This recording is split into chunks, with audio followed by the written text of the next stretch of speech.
here on ATL Web Radio, where you're gonna be tuned. You gotta be tuned in, or you're definitely gonna be tuned out, because ATL Web Radio got some amazing things going on. One minute you talk to someone, the next minute they're gone. I know I never thought that, we would see this day, but we are. So we have to be grateful for the moments that we have with our loved ones. Even when you can't be with them, still be able to pick up the phone, call, text, and, just spread love, because the way things is going with COVID-19, and they said there's a second strand coming around. I think it's like 17 of them mixed in one. I think it's going on in the UK right now. I'm going to get some more information on that, but we're not going to discuss that tonight. But I just want to wish my family, all the way from Rock Hill, South Carolina, a Merry Christmas. And I am over ecstatic this year. I feel like I didn't win the lottery. I got my baby girl, Miss Sadea Nari, live in the studio with me tonight. She's sitting over there looking all beautified. She don't want to get over here. But, I want y'all to stay tuned, because I have an amazing guest that will be sitting down with me shortly, and he's going to share some valuable information to a lot of y'all who is trying to get into the industry or already in the industry, and, you're trying to, maybe you don't have a few things, right, and you're still trying to figure things out. This interview you don't want to miss. He's an amazing guy. I'm not going to give too much information just yet, but I'm going to do an introduction shortly. But until then, we're going to switch things up a little bit. And while we talking about family, this is what I want y'all to do. Power Entertainment is one of the first independent record labels in Atlanta that he started from his hometown, Saginaw, Michigan, and entered into a joint venture with Time Warner and Atlantic Records. A veteran in the music industry, Leroy's Power Entertainment roster includes R&B singer Sherelle, rapper MC Bree, Ghetto Mafia, Jake the Flake. Leroy's Power Entertainment produced records collaborating with superstars Tupac, Too Short, Keith Murray, Warren G, Scarface, Nate Dogg, George Clinton, and others. Whew. In addition, Leroy launched Power Pictures, releasing the following movies: Dollar, starring MC Bree, radio star Ryan Cameron, and comedian Bruce, and himself as Tax. Deep in the Game and Crime Buddies, starring Snoop Dogg, C Murder, Steady Mobbin. Power Entertainment licensed music in films: Booty Call, starring Jamie Foxx, 8 Miles, Fleet, Rap the Movie, and Black Dave. And his hit song Big Mama is a part of Hollywood's movie Big Mama House, starring TV movie star Martin Lawrence. Leroy also managed the career of Frankie Lawrence, mother of Keisha Cole, R&B singer Keisha Cole, and who co-starred in the TV reality show Keisha Cole, That's the Way It Is, in the Frankie and Neffy show. ATL Web Radio, I would like to welcome y'all, Leroy McMath, to ATL Web. So I would like for y'all to tune in, because this is a special, special treat. Leroy, I would like to welcome you. Thank you. It's good to be here this evening. Can you? Yeah. Can you hear me? Slide it up. You can Okay. slide it up a bit.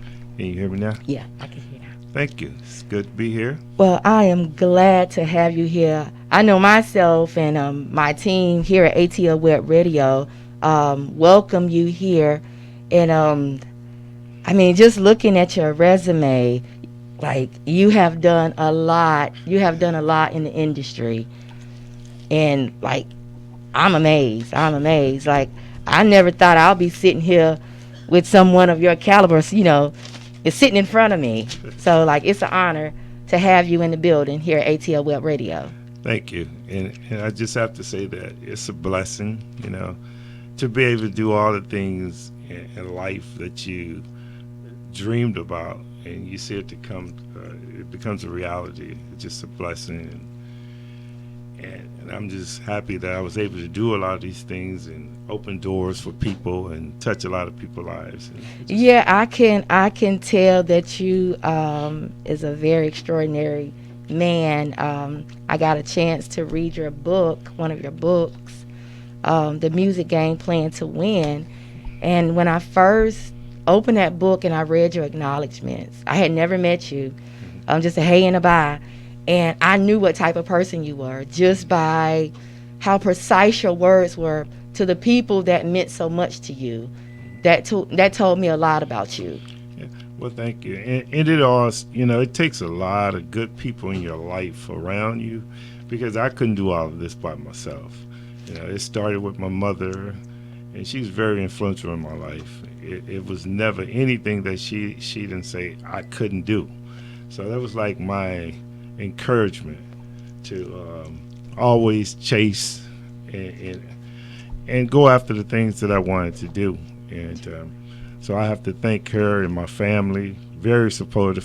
We have a very close family, and we just look out for one another. Yeah. I can tell, just by reading that, I was like, wow, like this man, when I say he protect his covenant and take care of the people that really means a lot to him, he really does that.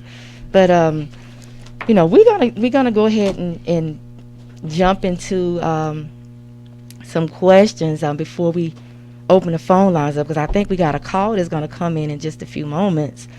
Okay.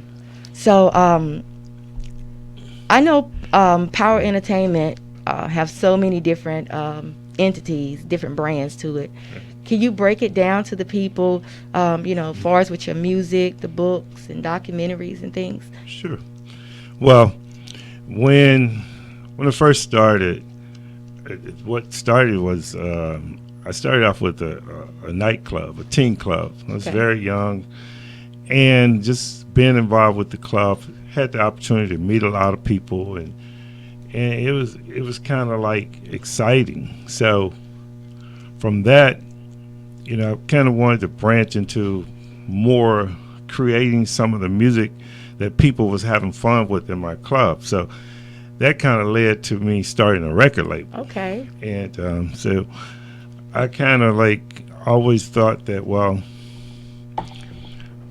it was just something about it, just seeing people have fun. And I met Prince. We did a concert, Prince and Morris Day and the Time, and that was one of the best experiences I ever had. And when we went to the concert, just see how the people reacted to the music and watched him entertain, I was like, wow, I want to do this. And that led me, I met Vaughn. He was 13 years old. Oh, wow. And he was with this artist, Ray Starr. And so they kind of talked me into getting into the management thing. And, as I kind of dib-a-dab here and there, started reading books, Berry Gordy books, and looking at things and listening to radio. And I was like, I can do this, So I did. Yeah, I can see that you've done quite a lot of things. So, you started with the music, and then, so what brought about, doing the reality TV shows and the documentaries? Well, it was an era where, I was spending so much money on radio, and it's like the bigger you are, the bigger your records, the more exposed your records are, the more you have to promote. So I figured if I'm going to spend all this money on radio, I might as well come up with another way to promote the records and the artists. So I started producing my own films.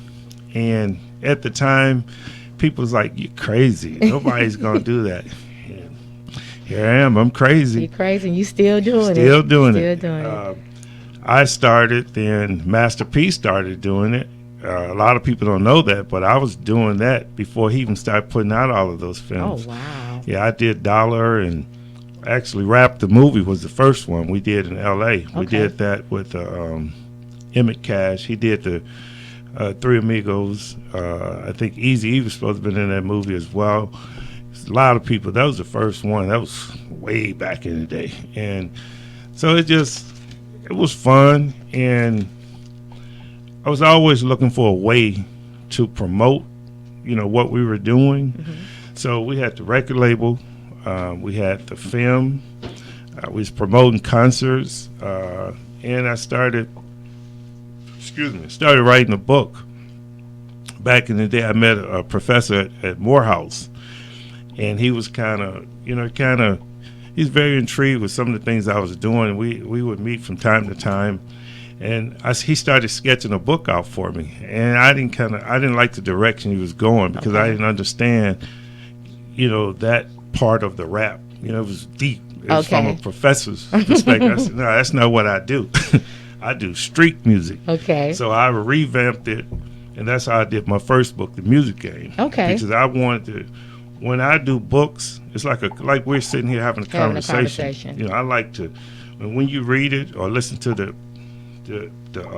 content, the DVD. It's like you're talking with me, and that's, right. You're having a one-on-one conversation, so they'll be able to relate more. Yeah, get straight to the point. Right. What you want to know, I tell you. What you don't want to know, you can go research it or what. That's how you learn. That's the way I learn, and so I try to keep my books kind of on that road. Okay. So I know you started out with quite a few artists. Actually, one of your biggest records caused you a lot of confusion. I was reading in your book, caused you a lot of confusion, within your organization. And from what I was reading, that comes from, artists is not really understanding the business. So, what type of information can you give artists, different independent artists out here that's trying to get in the game or that's in the game? I will tell you first, understand what it is you're trying to do. Okay? You have to know and understand this business, because it's a business. Yes. And, you get a lot of artists nowadays. I don't like where the music industry is today, because it's like, you get a lot of artists, they get out and make it look like, oh, you make all this money. Yep. It's so easy. It's not like that. It's a lot of work. And I would tell the artists that I signed to my label in the beginning, we had a lot of problems because, they have family members telling them, oh, you signed a record deal, you're going to be rich overnight. Yeah, and it don't happen like that. I've never seen it happen like that. And it caused a problem with a couple of artists. Actually, one of my biggest records was one of my biggest headaches. I know. That's what I was talking about. I was like, wow. Yeah, and it's, a lot of people don't know. They look at it and they say, and they don't know. If I had to do it again, I wouldn't release that record. I mean, because all money is not good money, and the peace is more important than the headache. Exactly. I'd rather have peace than have a headache over something that when you saw the red flags, you should have walked away from it then. Exactly. But you was trying to give somebody a chance. And that's exactly what it was, because that particular artist, Freak Nasty, he had worked with the label, and it went bad. And a friend of mine, DJ Cloud, he came to my office every day. Listen, this guy here, he's going to be, you need to work with him. And I did it because my loyalty to DJ Cloud. And we fought from day one. He didn't like the record. He didn't like the dip. I liked the dip. He wanted to put out Bump That Rump. I did not. He didn't like the hook. I did. So, it was like we going back and forth, and everybody was telling me, man, don't put that record out. It's the wrong time. If I listened to everybody, I didn't. I put the record out, and we put it out, and we did everything I just believed in it. It had this energy. It was something about it that just when you play the record, it just made you feel like dancing. It made you feel good. So, we gonna make some people feel good right now, because I've been telling everybody the man with the dip, and we about to do a little dip right now, because we got a lot of more things. That's what we doing. Yes, sir. We doing it. I see you calling in, checking in. I know we hadn't got to it yet, but I know you probably heard a little bit of what Mr. McNabb got going on in the Southern Soul. Most definitely. Okay. I was just checking out. We spreading the word about the Southern Soul, because Power Entertainment got some amazing things that they're about to do with Southern Soul, and we're going to talk about that a little later. So I want you to make sure you continue to stay tuned into the show, okay? That's fine. Yes, sir. So is there anything else that you want to say to Leroy while we have him on the line before we take our next call? Because we got a lot of calls lined up. We totally behind Leroy in the endeavor to be a driving force in power in Southern Soul music.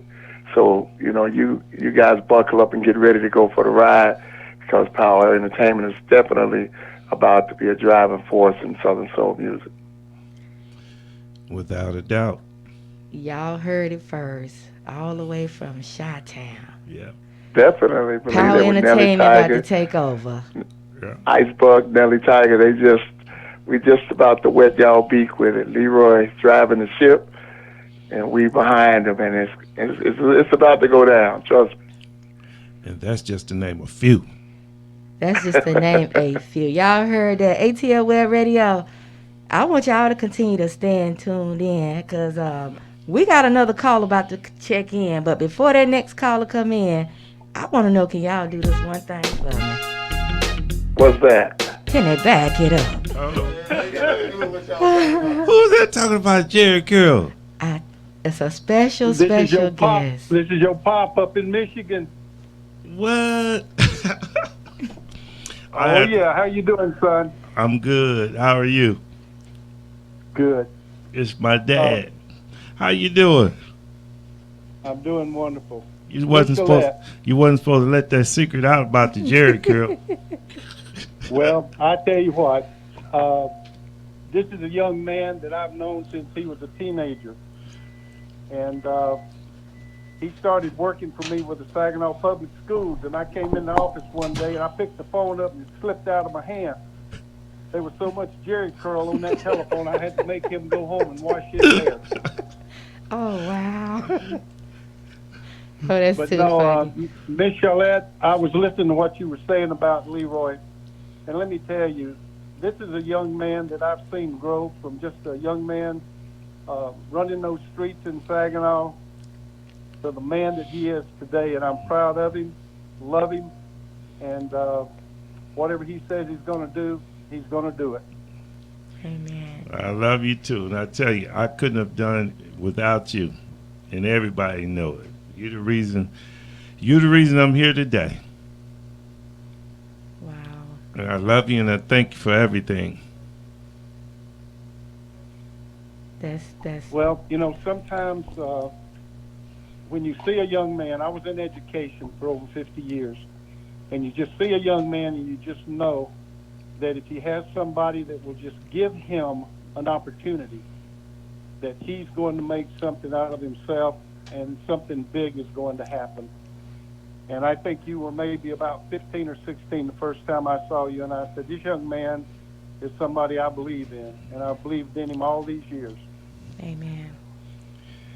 And I appreciate you.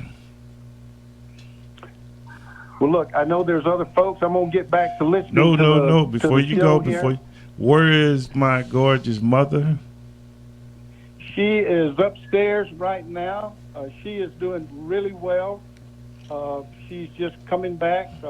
His mother had an accident a few months ago, and she is just, she's full of it. If I can say this on the phone, she's still full of piss and vinegar. And Well, Leroy knows what I'm talking yeah. about. Will you give her a hug and tell her I love her? And I I will talk will. to you guys soon. Okay, you take care. Thanks for the call here, Miss Shalette. Thank you for calling in anytime. And you have a Merry Christmas. You too, hon. Love you, son. Okay, love you too. Oh, see, you wasn't expecting that one, was you? You Uh-uh. wasn't expecting that. Oh, I told you I had something Yeah, up my sleeve. Yeah, we had something up our sleeve. y'all pulled a rabbit out the hat. Y'all, we pulled something out the hat for Leroy. He wasn't looking for that. He got all teary-eyed over here. I knew there had to be something Y'all special. gonna make a grown man go bad. Yeah, we about to make a grown man go bad. That's a new song. We need to get that to Nelly. Okay. Okay. So ATL Web Radio, we're going to get back to some more questions before someone else call in, because I know we have quite a few people that's going to be calling in to say something to Mr. McMath. But for the people that's trying to get into the music, that's trying to get into the industry and get a deal, what is the best way of them trying to get a record deal? Well, I have to say, from my experience, the best way is to, like I always say, understand what it is you want to do. And the best way, you have to work hard. It's not easy. You know, if it was easy, everybody be doing it. But it takes a lot of hard work and belief. You have to believe in yourself and believe in what it is you want to do.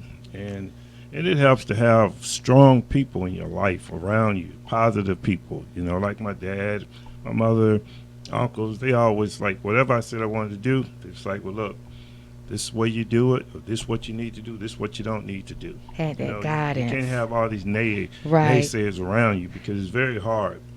And if you believe in yourself, it'll happen. And you have to have patience. A lot of people don't have patience.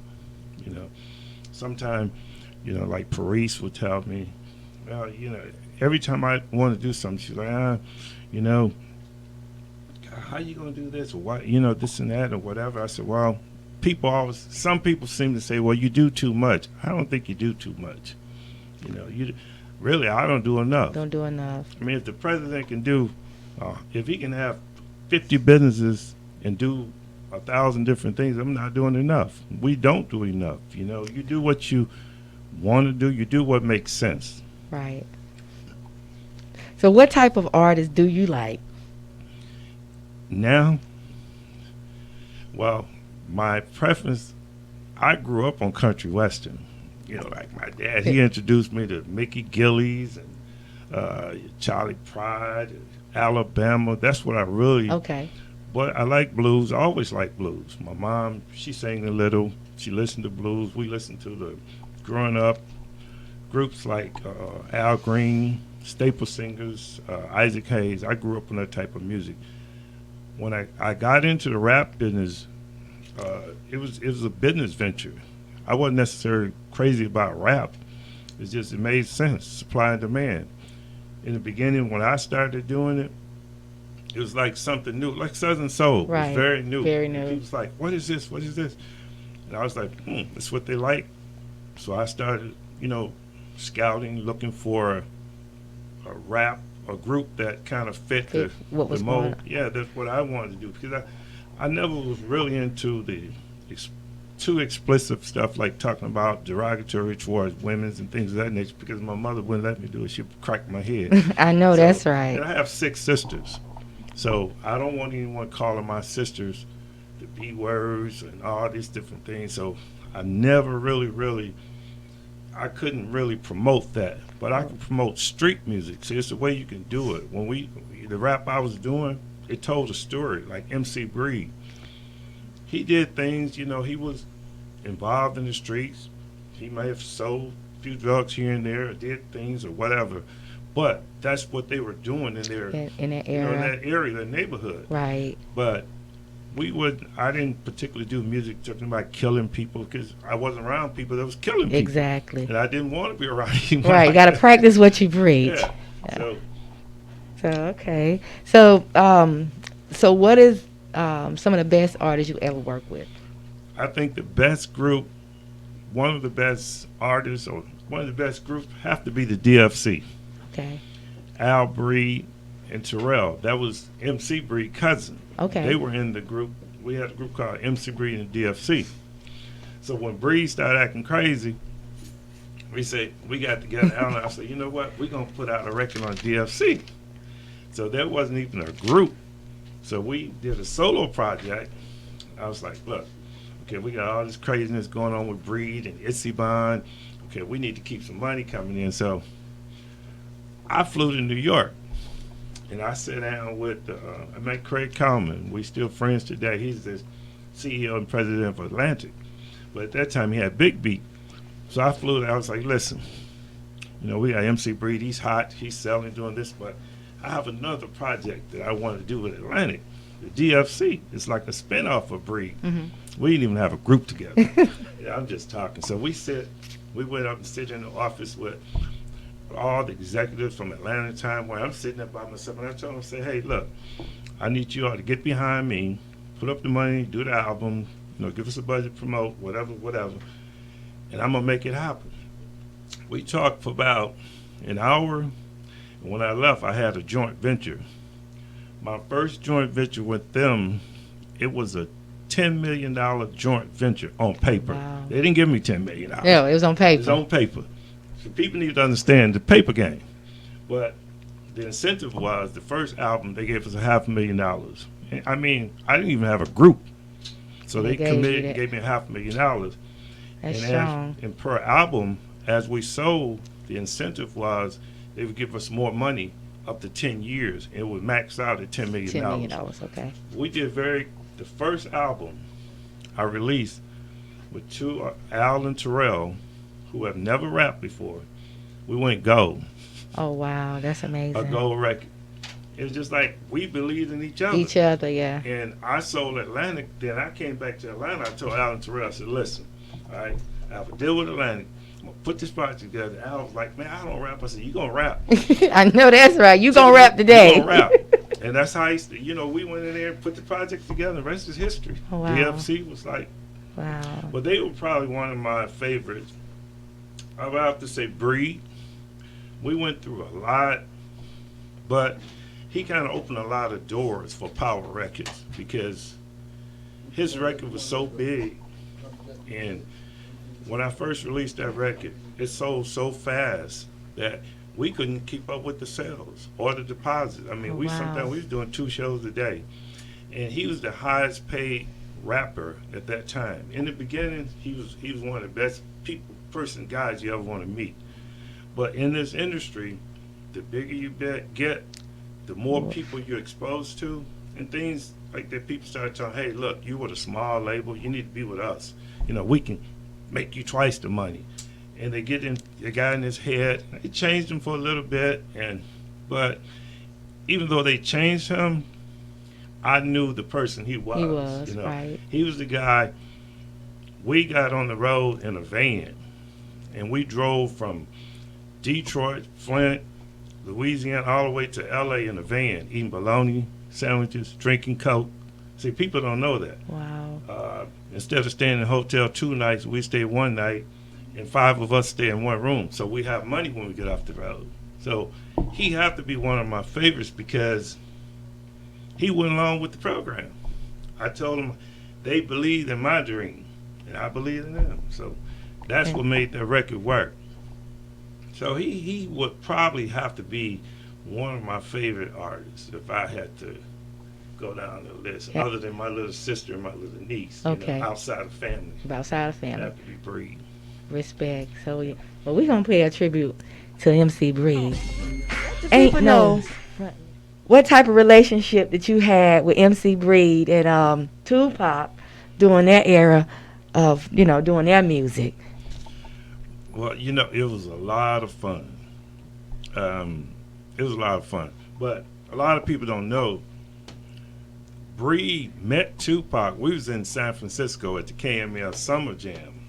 MC Hammer, Vanessa Williams, and all these people. And Vanessa Williams, she was like crazy about Bree. So that was like the biggest rap record it was. So Tupac was dancing with Digital Underground. Okay. And I ended up Oh yeah, he wanted to meet Bree.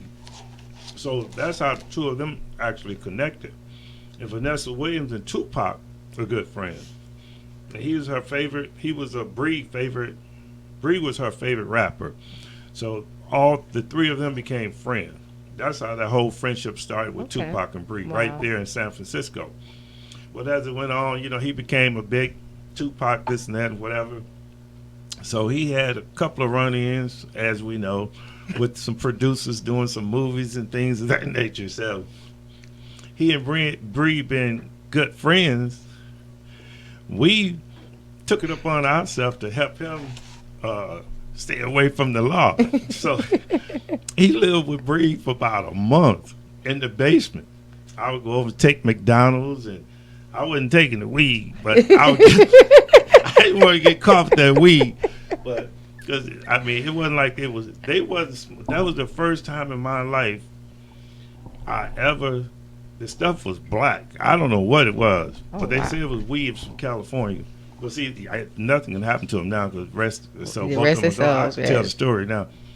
They smoked some stuff. I think the whole neighborhood in Cobb County was high. Oh wow. The whole Oh. neighborhood. You had old people walking down the street smiling. They had that place. Oh wow. They had it lit up. Oh wow. But he was really cool. He'd pop up. He was hiding in the basement. He'd pop up, long enough where they smoke their weed, eat his food, make sure no police is coming in and raid the house. So how long did he do that? About a month. Okay. He did it for about a month. Then one day, he was owed some money from John Abbey because he did some work and he was promised some money by John. It was actually, we were paying him through the label, but John was hanging on to the money. So he kept playing games, and Tupac knew who it was playing games with the money. So he kept calling. John wouldn't pick the phone up. So he drove up to Itzibon office, and John wouldn't come out. He got something and threw it on the wall, knocked all the records off in the lobby, went crazy up there, but he got his money. Oh wow. Yeah. Tupac was wild. Tupac was real wild. So I know you went from R&B. You went R&B, then rap, and then now you're switching things up a little bit. Adding a little bit of Southern soul in into the collection. Like, what made you turn that away? To bring that in to Power. Well, some years ago, I decided I really didn't want to do the music anymore. It changed. CDs wasn't selling anymore. Everything was streaming and downloads. I was just like, it wasn't making sense to me from a business perspective. Right. So I just decided we need to find something else. So we started working with Frankie and Neffy, BET. We did that show. Started working with different film projects because it made more sense. They give you in advance a budget. You can pay everybody, make a profit, and you can keep producing other shows. You don't have to worry about record selling. And so as it went along, I've always had interest in kind of like in grown folk music. I always loved blues. And my buddy Sirio in Mississippi, shout out to Mississippi, that's where I was born. Hey. They started the Southern Soul like in Jackson and Greenwood and down in the Delta. Okay. That's where it started at. Oh, didn't know that. So I would always call Sirio. It's like once we had a couple of blues projects. I would call him and say, hey, what do you think? He's right. That's not it.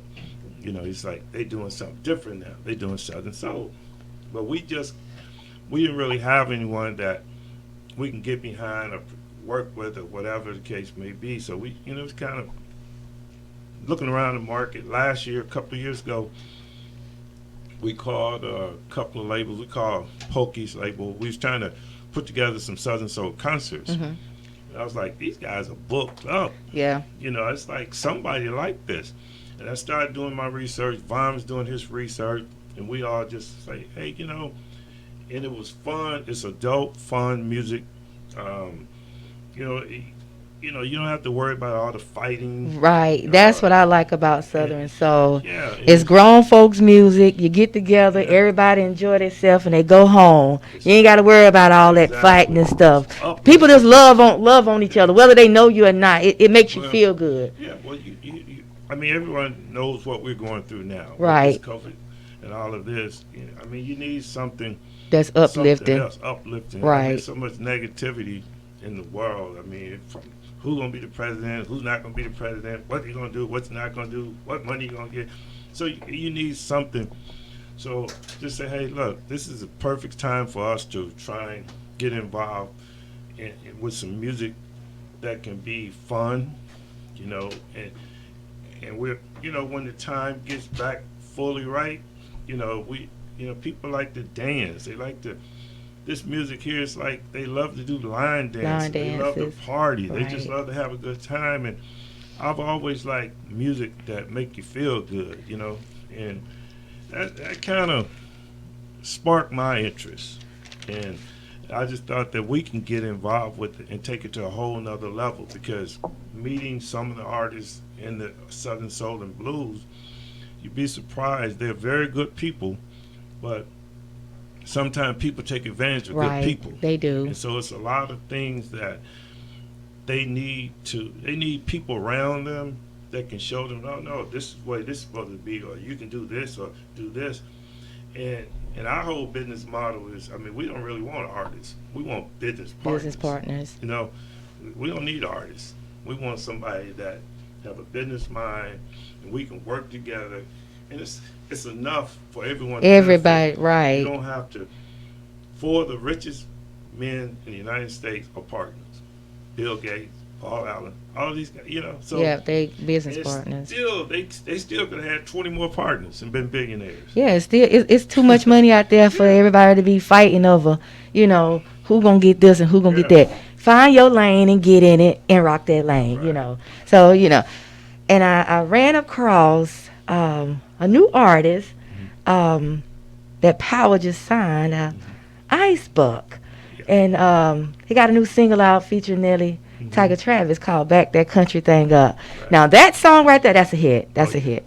I don't know if the people then caught hip to it or not, but we going to let them check this thing out here on ATL Web Radio, where Mr. Leroy just got a new artist by the name of Ice Buck featuring Ice Buck featuring Nelly Tiger Travis.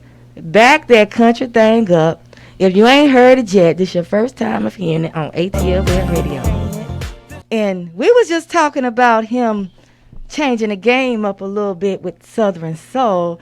So how was the experience of you actually getting to work with, Nelly Tiger Travis, which she's the queen of Southern Soul, and then, Ice Buck, a new Southern Soul artist coming out, and you just now getting your feet wet over here. So how was that experience? I have to tell you, working with Miss Nelly is one. We have so much fun. She's so professional. That's the hardest. I get up at 4:30. I'm doing something every day. That's just me. She worked just as hard as I do. Oh wow! And she's just. She's a hard worker, and just one of. I guess it's artists like her and Ice Buck that make you want to do this, because when you see people working, trying to build their career or enhance their career, it makes you want to work harder. We have. So I joke with her. I have a lot of fun with her. We just like hanging out with Miss Nelly. She's just so much fun. Yeah, she seemed very laid back. And I have to about tell her business. Yeah, she and her friend Pat. That's her little road dog. Okay. I told them, I said, they're going to get in trouble. They're going to jail. Because they kidnapping these sexy men. We were at the show, the last show she did, and she wasn't supposed to perform. We were just there to support Ice Buck at Sir Charles' show. So we sitting over there. The DJ put a record on, and she got the mic and went out and started performing. Oh, wow. I know the people was amazed by that because they wasn't looking for that. They went crazy. It was cameras. She was killing the show. Out of nowhere. And I know Nelly brought this guy with him because, I mean, no one comes to the club. This guy went out on the floor and jumped behind her, had on a white suit, white shoes, with his hat tipped down, blue shirt, and he just knew he was the original Mr. Sexy, man. We died. I said, Nelly, how many more of these guys y'all have in the trunk? Because he did not come to that club. I know Nelly had him in the trunk. She had him in the trunk. That was her special. That was her special appearance. Oh, boy, that's too funny. That is too funny. So, what are some of the requirements, if any artists out here trying to submit their music? First, make sure it's finished. You know, I mean, I hate to say it, but the A&R days are over. I mean, you pretty much have to A&R your own material, and it's more encouraging. It's more acceptable if it's finished. As finished as you can get, whereas I or someone, you know, with the company can take it and say, well, look, we need to do this. You know, we need to add this or bring this person in. But if you send the music in and you can't hear anything with it, and bad production, bad sound, all of that, it's hard. You know, it's really hard. But I like to work with artists that have invested in themselves. You know, if you take the time, have some good pictures, have a nice little bio, you know, put something in your music, and then, you know, it's an incentive.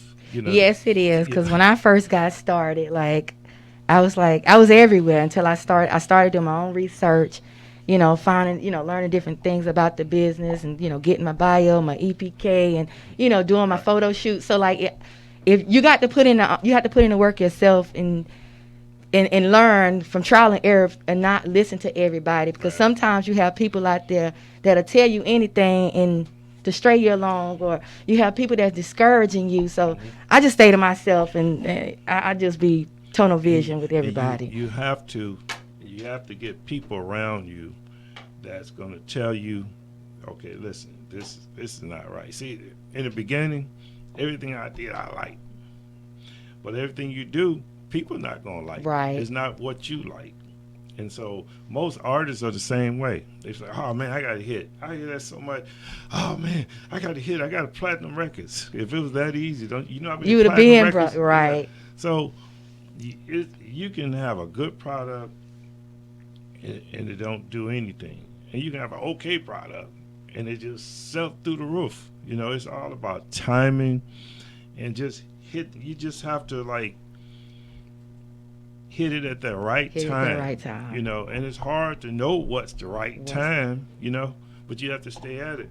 And it takes patience. And it's, you know, I mean, people should read the story of Tyler Perry. You know, read my story. You know, I mean, everything didn't happen overnight, you know. Tyler Perry, he's probably that's one of the most, his story is motivating. Yes, I mean, it is. Yeah, it's true. Because I Very know true. people that knew him. And, you know, Vaughn knew one of the guys that, Michael Matthews. Tyler looked up to him. You know, when he was trying to get people to listen to his plays or do his plays and things of that nature, nobody was interested. But one guy supporting him, it was Al Wash. That's all it takes. Sometimes that's all it takes. Yeah. One person to believe in you. Yeah. And just like your father, you know, he saw something in you when you was 15 years old, and he said, this man gonna be somebody, and he believed in you, and look at you now. Yeah, we just, you know, you need people that, I mean, I don't know, like I say, it'll take 5 months to tell you, but when Power Records, sometimes people would think that we had 50 people in the office, and we didn't. We had a small staff, but we had a lot of people that worked with us. Like I mean, every part of the country, we have people, and we are still friends, and I can call them right now, you know, like Judy Jones in Ohio, my cousin Kenny Horse in Birmingham, D.C., Tori in California. These people been with Power for the last 20 plus years. Oh, wow. We got DJ Cloud. I mean, we still work. And what a lot of people don't know, still, there's people that have worked For Power, with Power, came in as an intern like Melvin. Big Cat Records, the person who owned that and produced Gucci and all. Well, he was my intern. Oh, wow. And he came and worked. He did everything from going to the store, picking up sandwiches, to mailing packages, going on the road, promoting records. Everyone that worked with us did that, and a lot of people saw how, the blueprint, and they believed in, like right now, we're getting ready to, we're going to do the same thing with Southern Soul that we did with rap. And I read just some of the same people that we work with. Some radio guys are still in place, promoters still in place, and we call them right now. Boom, they're ready to go. And that's what it's about. You have to have people that believe in what you got. They know that once you say you're going to do something, it's going to happen. It's going to happen. Yep. Well, ATL Web Radio, y'all heard it best from your man, Leroy McMath, giving y'all some knowledge here about the music industry, the ins and outs, the do's and don'ts, and some of the things that we don't see. But we going to keep this party rolling over here. And we going to want to party like back in the day. Thank you so much. First off, for having me here this evening. It's a pleasure, Miss Shalane. Well, thank you. Be able to hang out with you guys on a relaxing day like today. But, just to give you all a little insight on some of the things that we have in the pipeline, that we have in the makings. Of course, we're doing a line dance version of Ice Buck Back, that country thing on me. We're doing that Monday. So anyone wants to come out and hang out and have fun, feel free. We also have other videos down the pipeline with him, and as well as we're going to put him on a few shows with Miss Nelly and some other people. But speaking of Miss Nelly, her 30th anniversary is coming up next year. So we're working on putting together an event here in Atlanta with all of her friends. I mean, you name them. I don't know if we're going to have enough room for all the friends that she have, but we're going to film it and we're going to do that. And we're also going to do one in her hometown in Mississippi, in Mount Bowles. And it's so interesting. It's like everything just works when we talk and try and put things together. She actually went to the prom with my cousin. Oh, wow. They wasn't dates, but they went to prom together. And every time I mention someone, I don't care if it's in Mississippi, Michigan, she know them. So I mean, it's like I was already connected and never knew. It's no accident. Right, it wasn't no accident. It wasn't no accident, and we're looking forward to that. And also we next year we're going to be opening up Seaside Grill, which is a grown and sexy restaurant per se.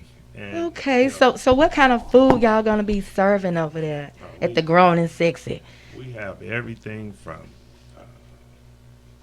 tacos to fish, fries, just finger like food. Okay. Eating food, salads. We also have spirits as well. Okay. But one of our main focus is, it's hard to find a place for people that are like 35 and 40 and up to go where they can eat and enjoy entertainment. So what we're hoping to accomplish is to have artists like Nelly, Sir Charles, or some of the traditional blues artists come in. Not only blues, we're going to have, country, whatever people want to see. So, I like to sing country myself. Yeah, you love it. I love to sing country. Yeah. Well, we have a lot in store. We just have a lot of work. It's going to be fun. Actually, we don't have enough time in the year because we've already planned it out to October of 2021, and hopefully, God willing, this is kind of clear up a bit with this COVID-19 and. It'll pass. Oh, it's going to pass. A change is about to come. It's got to come. It's about to come. It's about to come. But I can tell you one thing. Jehovah been trying for so long to get everyone's attention. I've been saying that. They talk about South Korea. They talk about Russia. But guess what? Everybody. It stopped everybody. Together. And I've been saying that when this whole thing started, I said that. I was like, people didn't realize that he had to stop, if it took for this to happen, for everybody to get on one accord, for everybody just to focus on him, this is what it had to take. And some people taking it serious, some are not. Because I still see people with no mask on and big gatherings. I just stay out the way. To each his own, but you have to be considerate of others, because there are people out here that are vulnerable, and people still love their loved ones. Ain't nobody ready to die. And but I know a change is gonna come, because the enemy is almost out the way. So we know it was a phase that we had to go through. And I ain't getting off topic, but me and my significant other was watching something last night on TV. And it was showing about Barack Obama leaving the White House, and how the things that was conspiring before he even left, when Trump first came, he could see it in his eyes that America was already up under attack. We didn't know, but he knew. But when I saw that, him getting on that plane and looking back at the White House, I saw it in his eyes. I was like, wow, this man saw devastation coming to us. And it wasn't nothing we could do, because this is what the people asked for. And they say you be careful what you ask for, because when you ask for it, God give it to you. And he gave everybody, the ones that was out here wanting to be bitter, hateful, he gave it to y'all. So he put y'all out here, mask off. We got mask on, but it was mask off for us to really see a lot of people's true colors. So I want y'all to continue to stay safe during these holiday seasons. Even though I know this year has been very dim for a lot of people, just know that brighter days are coming. And love on someone, because tomorrow's not promised to you. And I'm going to let Mr. McMath get back over here, because, y'all, we could sit here for days, like he said, and we can talk, because this is a very extraordinary man that I have the pleasure to sit in front of me. I feel like I didn't win the lottery, just by getting some information from him, and being able to just be as real and as honest and open as possible on a lot of different things. There's quite a few things we didn't get to touch on, but we're going to run over for a few minutes, because I started a little late. So we're going to get to touch on a few more other things that I know he wants to talk about pertaining to what Power has going on with Seaside Grill. So if you're in the Atlanta area, Indian Trail, Lilburn Road, 441, Seaside Grill will be opening soon. So I want y'all to stay tuned to your girl, Miss Shalette, because I will be dropping the information to that. I want y'all to come out and support, get y'all a nice, good drink, some good food, and listen to some great Southern Soul, grown folks music. That's what we own, y'all. 2021, we on grown folks music. You can bring your kids all day. Okay, kid friendly too. They can still come all day, but when we entertain, it's grown folks only. Y'all heard it from the man himself. Well, Mr. Leroy, is there any shout outs you want to give? Let anybody know where they platforms they can reach you on, if they want to submit music, whatever. I sure do. First of all, I'd like to thank you for having me here tonight. And it's great. I don't do a lot of these, but I thank you for coming. It was my pleasure. I'm honored to have you here. Yeah, it's a lot of fun. Just something, but I'm kind of excited by some of the things we're doing. But if you can always visit our website. It's power-entertainment.com. If you like to send some music, feel free to do it at info@power-entertainment.com. And we're more than happy to listen, critique it, whatever. We don't make any promises. It's like when you send it, you know whether or not it's ready to go. So it's not even a question whether or not it's good enough. It's like if you send the music and you feel that, if you know it, hey, then we can work it. Either, we do distribution as well. We distribute films. We distribute labels that are established or that understand the business. We work books. We do a little bit of everything, promote concerts. But I do want to shout out some people. Say what's up to DC, my buddy. He's the hardest working man in the world, other than myself. Vaughn, my right hand man. We make it happen. Have been for 100 years, and we're gonna make it happen. And Vaughn is one of the reasons I stay on him, because he's a keyboard player. I stay on him because you stay on him. Because he's a hit maker. But he doesn't. He's a keyboard player. I said, man, I don't ever want to be a keyboard player because they don't like to play the keyboard. So, he tried to use reverse psychology to get back in the studio. I ain't took my retirement hat, but I'm fit to. Y'all better watch out for that. Y'all heard that. Yeah, but we having fun with what we do. And That's good. We're dealing with some good people. DC, Icebuck, all the people that we work with, we have fun. If you're not having fun, if you don't like the people, I have a rule that if I don't invite you to my house to sit down and have dinner, then I don't want to do business with you. Right. It's that simple. So if you feel comfortable enough with someone that you would invite them to your home, you can do business with them. And you learn that the hard way. And so we try to keep people around us like us. And so we look forward to sometime dropping in again, and you guys just stay tuned. Yes, most definitely. You're gonna have to come back as soon as that restaurant open up, because I want you to bring some samples up here, because I like to eat, and that would be a treat, to the team here at ATL Web Radio. I gotta say shout out to Mississippi. My cousin Misi. Misi been trying to get in and listen to your show. They're down in the Delta and Sunflower, way down in the hole. They call it the hole. Down in the hole. Well, I want to thank her for checking in to ATL Web Radio, for somebody out there that may can use it. But until next time, stay tuned in or be tuned out here on ATL Web Radio.